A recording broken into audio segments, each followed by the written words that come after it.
Mimi hapa najishughulisha na kutoa bima kwa ajili ya wanafunzi wanaoingia hapa kwenye chuo chetu cha CBE. Kwa maana wanapewa control number kwa ajili ya kulipia bima ya afya ya NHIF.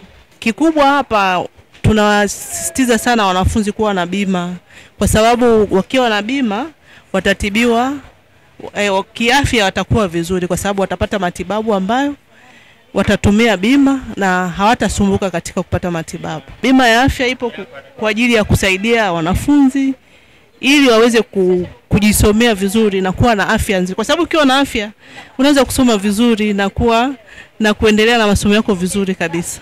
Mwanafunzi akija hapa huwa tunamuelekeza.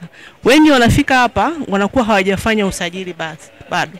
Kwa hiyo kitu cha kwanza ambacho wanatakiwa kufanya, wanaenda kwanza sehemu ya usajili. Wakishasajiliwa then wanakuja hapa kwa ajili ya kupiga picha. Kuna sehemu ya picha hapo tuko nao karibu. Baada ya kupiga picha wanakuja hapa wakiwa tayari wana namba ya usajili ya chuo.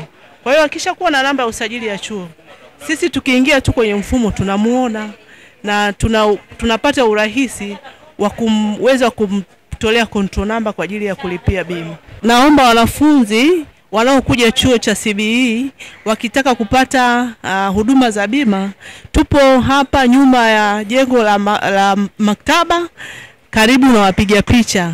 Tunawakaribisha sana, wahakikishe wamefuata process zote, kwa maana wakitoka kwenye kujisajili wafike kupiga picha then waje kwa ajili ya kupata bima ya afya. Mimi nawashauri wanafunzi, bima ya afya ni muhimu na vile vile ni lazima kwa mwanachuo kuwa na bima ya afya. Bima ya afya itamsaidia katika, huwezi kujua, huna uhakika, hujui lini utapata magonjwa, lini unaweza kupata ajali. Kwa ukiwa na bima itakusaidia hata kama huna pesa utapata matibabu katika hospitali zote za serikali.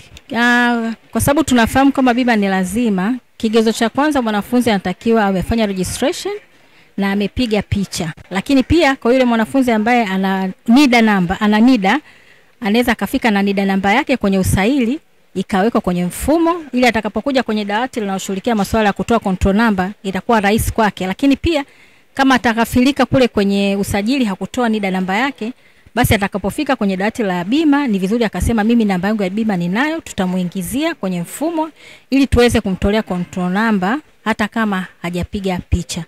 Lakini kama atakuwa hana bima kabisa, basi lazima akishafanya usajili apige picha ili aweze kupata control number. Na control number hiyo atakapoipata, atakapoilipia tu ndani ya siku hiyo, siku inayofuata, kama atakuwa anahitaji kupata matibabu, basi ataweza kwenda kupata matibabu kwa kutumia NIDA namba. Kwa hiyo yule mwanafunzi ambaye ana zaidi ya miaka 21 ni lazima awe na NIDA namba aweze kutibiwa. Lakini yule ambaye ana chini ya miaka 21, akituona tutamuelekeza ni jinsi gani atakapohitaji kwenda kupata matibabu, ni njia gani atatumia kuweza kupata matibabu.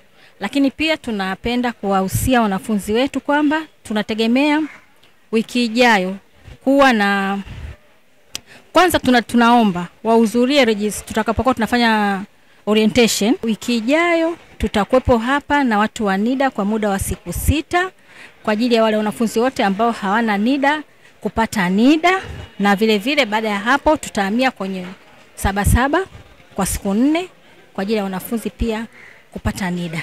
Kwa hiyo sasa hivi tutarejista hata kama huna NIDA, through picha utaweza kupata control number.